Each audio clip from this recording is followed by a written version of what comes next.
Sun's rising into the tangerine sky, wiping away all the clouds from her eyes and smiles.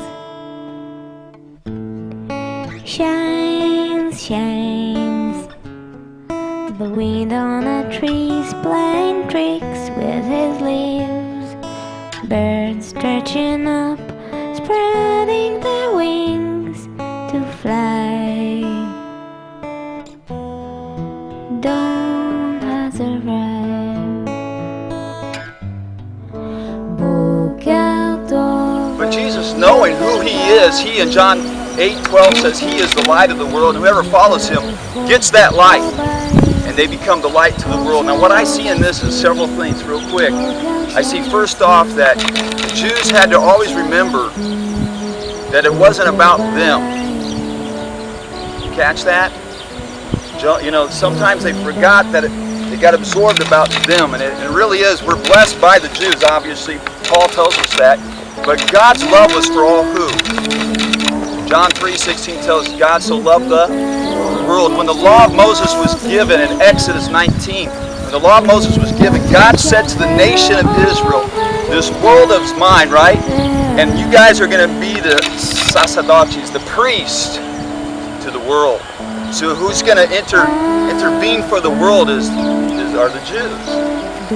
So the Jews, Jesus comes to this point here, he gives a sermon to these hillbilly Jews, these unlearned men, quote under parentheses here, and says that you are going to be the light to the world. And interesting, it continues and he says, a city on a hill cannot be hidden. I don't know if you did that last night. Last night I took the opportunity to walk, and at night I was walking down by the Sea of Galilee, and you can look to the side and you can see very easily that there was a city, right?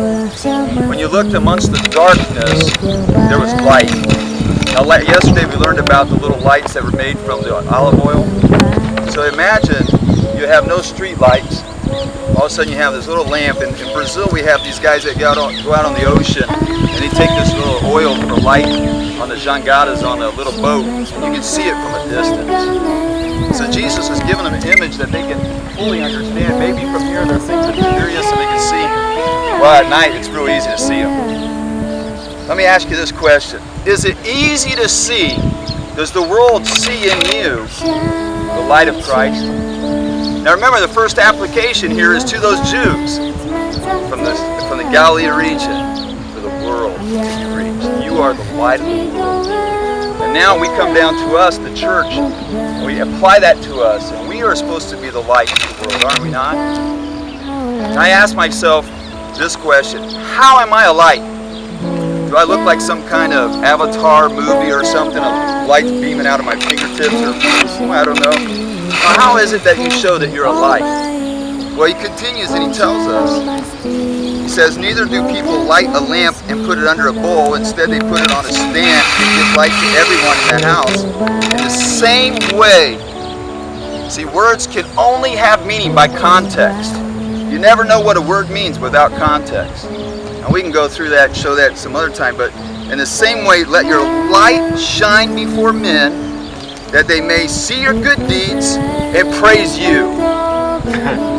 Is that what it said? No. No, they see your good works and they praise your Father. Now who's the Father of the Jewish nation? Jehovah, right? And who is the Father of the church? God the Father. So we are to show good works, we are to do good deeds, so that the world can see the light of Christ in us.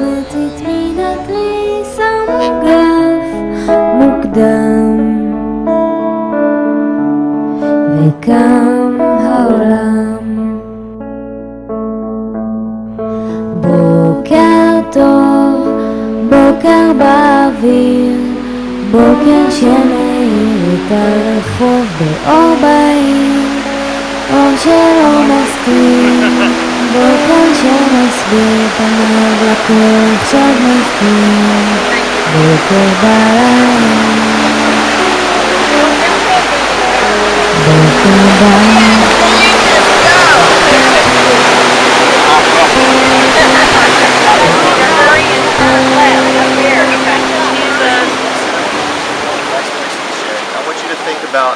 the whole concept of idols. This morning, just in my quiet time, I just made a couple of thoughts about the idolatry of the heart.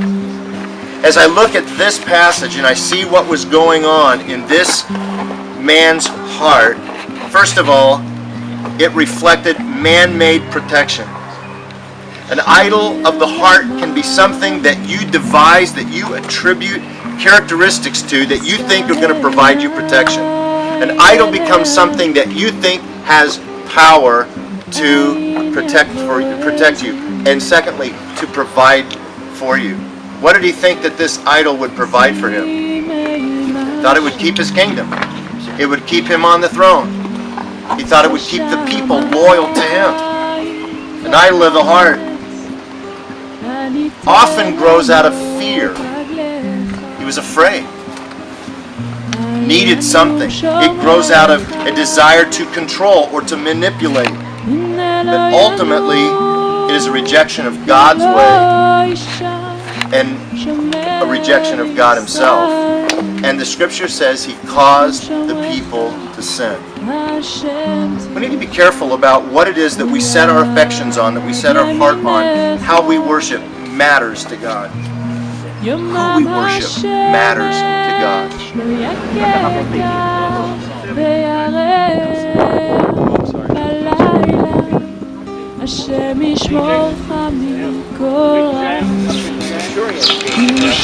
Asking for help.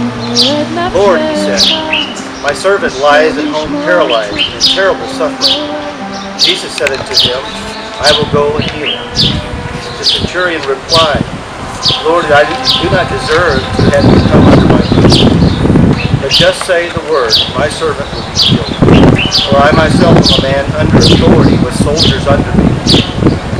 I tell this one, go, and he goes, that one comes, and he comes. I say to my servant, do this, and he does it. When Jesus heard this, he was astonished. He said to those following him, I tell you the truth, I have not found anyone in Israel with such great faith. I say to you that many will come from the east and the west, and will take their places at the feast of Abraham, Isaac, and Jacob, in the kingdom of heaven. But the subjects of the kingdom will be thrown outside, into the darkness, where there will be weeping and gnashing of teeth. Then Jesus said to the centurion, go, it will be done just as you believed it would. And his servant was healed at that very hour.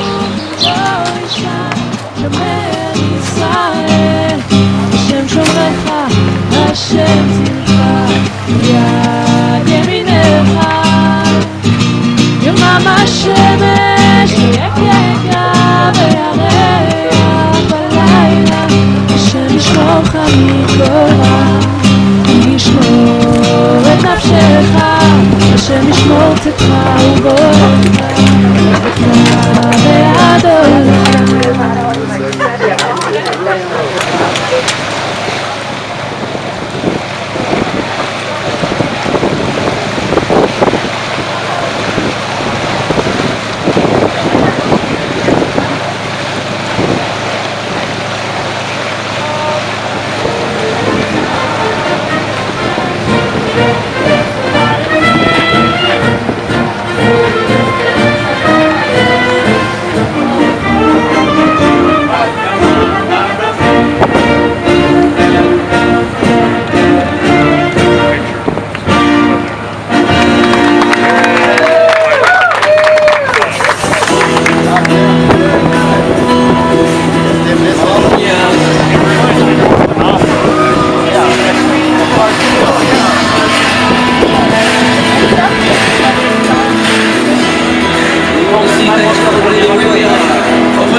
Nothing else could take your place.